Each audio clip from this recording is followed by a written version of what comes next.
مسلمانوں آج ہمارا کیا حال ہے؟ اللہ اکبر، بہت سارے معاملے میں ہم اتنے خرافات ہماری یہ قوم کرنے لگتی ہے کہ لوگ اگر بدعقیدگی پھیلانے کے لیے کوئی اور راستہ نہ بھی ہو تو ہمارے خرافات دکھا کر کے لوگ بدعقیدگی پھیلائیں. اور بڑی معذرت کے ساتھ اے سید بادشاہ اور میرے دائیں بائیں بیٹھے ہوئے ہیں، اور خاص طور پہ باپو غلام حسین ایک پیر بھی ہیں، عالم بھی ہیں، استاذ العلماء بھی ہے، ان کی موجودگی میں کہوں، جب ہم لوگ کہتے ہیں نا ڈھول نہ بجاؤ ماہ محرم پہ، تو ہمیں یزیدی ہونے کا لوگ تانا دیتے ہیں، اے یہ یزیدی لوگ ہیں یزیدی. ہم کہتے ہیں کیوں یزیدی ہو گئے ہم؟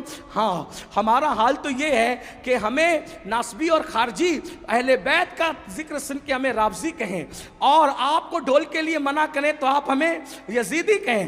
بہت اچھی بات ہے، آپ کے اپنے معاملات ہیں، مگر یاد رکھنا اللہ کی عدالت میں تمہیں بھی منہ دکھانا ہے اور ہمیں بھی کھڑے ہونا ہے.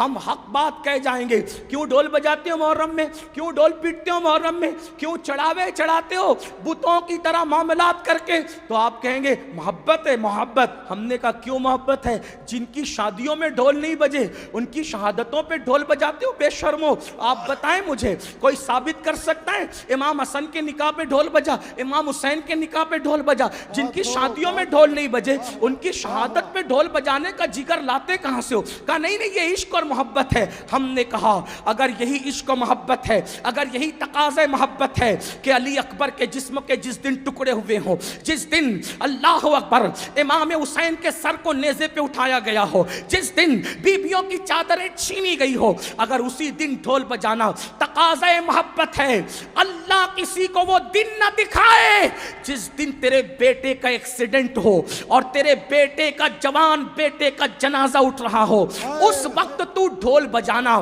پھر سمجھیں گے کہ تقاضۂ محبت کسے کہتے ہیں. تیرے جوان بیٹے کے لاشے پر تجھے ڈھول بجانے کی ہمت نہیں ہوتی اور ہم شبیہ پیغمبر کے جگر کے ٹکڑے کیے گئے، اس دن تم ڈھول بجا کر محبت کی علامت قرار دیتے ہو. شرم نہیں آتی؟ ذرا سوچو تو صحیح. سنیو، بدعقیدگی کے راستے ہم نے استوار کرنے کی کوشش کی ہے. امام احمد رضا کی شان یہ ہے انہوں نے اہل سنت کو بھی اصلاحی نظریہ پیش فرمایا اور بدعقیدوں کو بھی لگام عطا کی.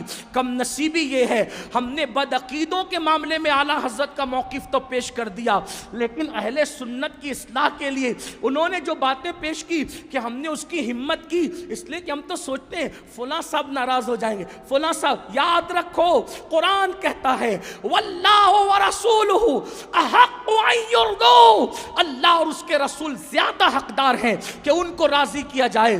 لوگ رزاق نہیں ہیں، رزاق اللہ ہے. اس لیے سنیوں، میری قوم کے جوانوں، امام نے جو پیغام دیا ہے اس دونوں کو سینے سے لگاؤ. آئیے ان کے ملفوظات سے کچھ پڑھتا ہوں. مثال کے طور پہ ان کے دور میں اپنے ہی دور کی طرح بہت سارے جرائم تھے، بہت سارے گناہ تھے، بہت ساری برائیاں تھیں. ان کے دور میں بھی سود عام ہوا.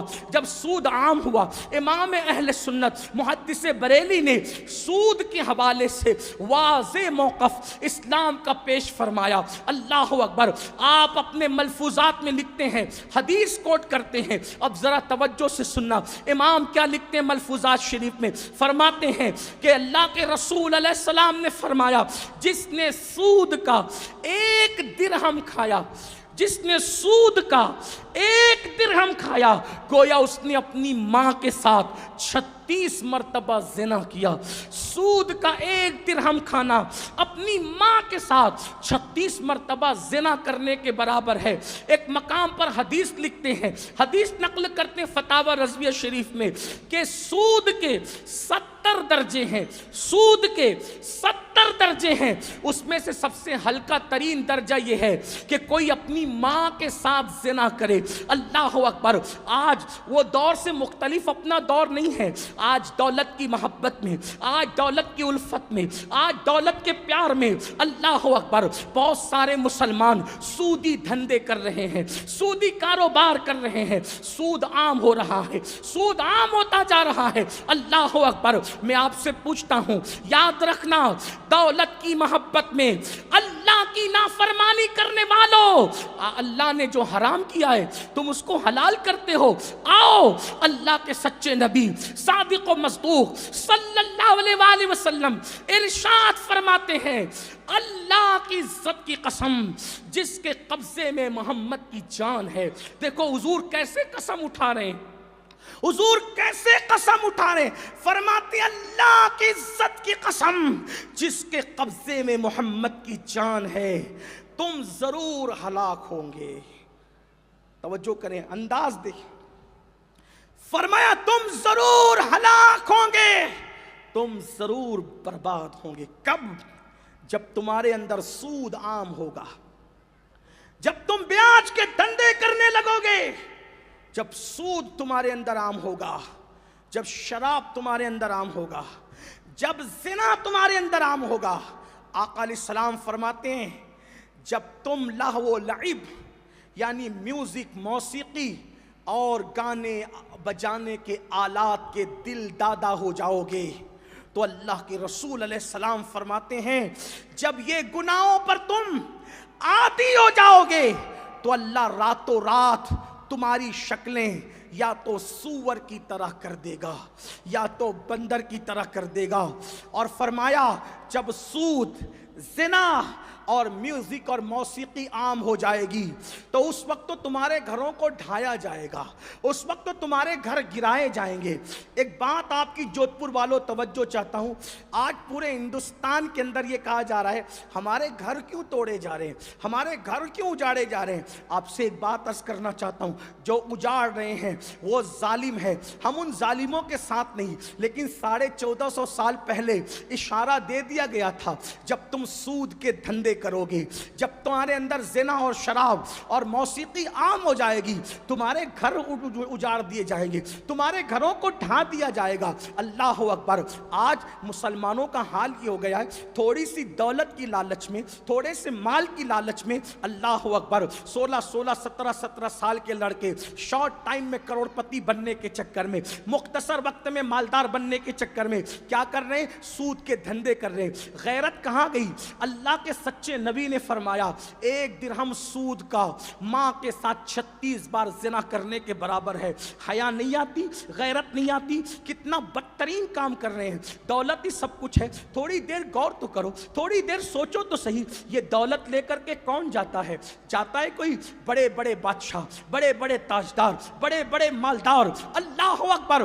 دنیا سے گئے تو کیا دولت ساتھ لے گئے؟ ارے حلال کمانے والے دولت ساتھ نہ لے گئے، حرام کمانے والوں تم کیا ساتھ لے کر کے جاؤ گے؟ اللہ اکبر۔ یہ جو سود کے دھندوں سے اگر کوئی عمرہ کو بھی جائے، حج کو بھی جائے، اللہ کے رسول علیہ السلام فرماتے ہیں جب کوئی حرام کاروبار کی رقم سے حج کے لیے جاتا ہے اور وہ لبیک پڑھتا ہے تو اس کی لبیک کے بدلے میں کہا جاتا ہے تیری کوئی لبیک نہیں، تجھے کوئی خوشخبری نہیں، اور اس کی لبیک کے بدلے میں اس پر لعنت کی جاتی ہے اور ہر قدم پر اس کا گناہ لکھا جاتا ہے۔ اللہ اکبر۔ سوچو او حرام دھندے کرنے والے مسلمانوں، تم اپنے بچوں کے لیے ہی کر رہے ہو؟ میرے بچے اچھی کاروں میں بیٹھیں گے، میرے بچے شان سے جیئیں گے، میرے بچے گوشت تو ان کا اچھا بنے گا، وہ قیمتی موبائل استعمال کریں گے۔ سن لو، جو گوشت حرام سے پرورش پاتا ہے، جو خون حرام سے پرورش پاتا ہے، اللہ کے رسول صلی اللہ علیہ وآلہ وسلم صادق و مصدوق فرماتے ہیں، سچے رسول فرماتے ہیں کہ جو گوشت اور خون لقمہ حرام سے بنا ہے اس پر سب سے زیادہ اگر کسی کا حق ہے تو وہ جہنم کی آگ کا حق ہے۔ اور اس کی تشریح کرتے ہوئے علامہ مفتی احمد یار کا نعیمی علیہ رحمہ لکھتے ہیں جیسے کسی کپڑے کو اگر راکیل میں بھگو دیا جائے، راکیل سمجھتے ہیں؟ راکیل سمجھتے ہیں؟ یہاں کے لوگ راکیل سمجھتے ہیں؟ نہیں، مٹی کا تیل سمجھتے ہیں؟ مٹی کا تیل، کیروسین، مٹی کا تیل۔ اگر مٹی کے تیل کے اندر کپڑا بھگو دیا جائے تو بتاؤ وہ کتنی جلدی جلتا ہے. مٹی کا تیل کپڑے میں لگے تو کپڑا جلدی جلتا ہے. تو جہنم میں سب سے زیادہ جو جسم تیزی سے جلے گا وہ حرام لقمے سے پرورش پانے والا جسم ہوگا. اور کون کہہ رہا ہے؟ اللہ کے سچے نبی فرما رہے ہیں. آپ سے پوچھنا چاہتا ہوں، جس نے اپنے بچوں کو حرام لقمہ کھلایا اس کے بچے اس کے کبھی وفادار نہیں ہو سکتے. جس نے حرام لقمہ حرام غذا کھلایا اس کی اولاد کبھی اس سے وفا نہیں کر سکتی. ہم اپنی اولاد کے اچھے کے لیے اپنی آخرت برباد کر رہے ہیں. اور یہ بھی بات آپ کو یقین ہونا چاہیے، اللہ رزاق رزاق، اس نے ہمارے مقدر میں لکھ دیا ہے اتنا ہی ملنا ہے تو اتنا ہی ملنا ہے، اس سے زیادہ نہیں ملے گا. حرام سے کماؤ گے تو بھی اتنا ہی ملے گا، حلال سے کماؤ گے تو بھی اتنا ہی ملے گا. اس لیے حرام کی راہ سے توبہ کرو.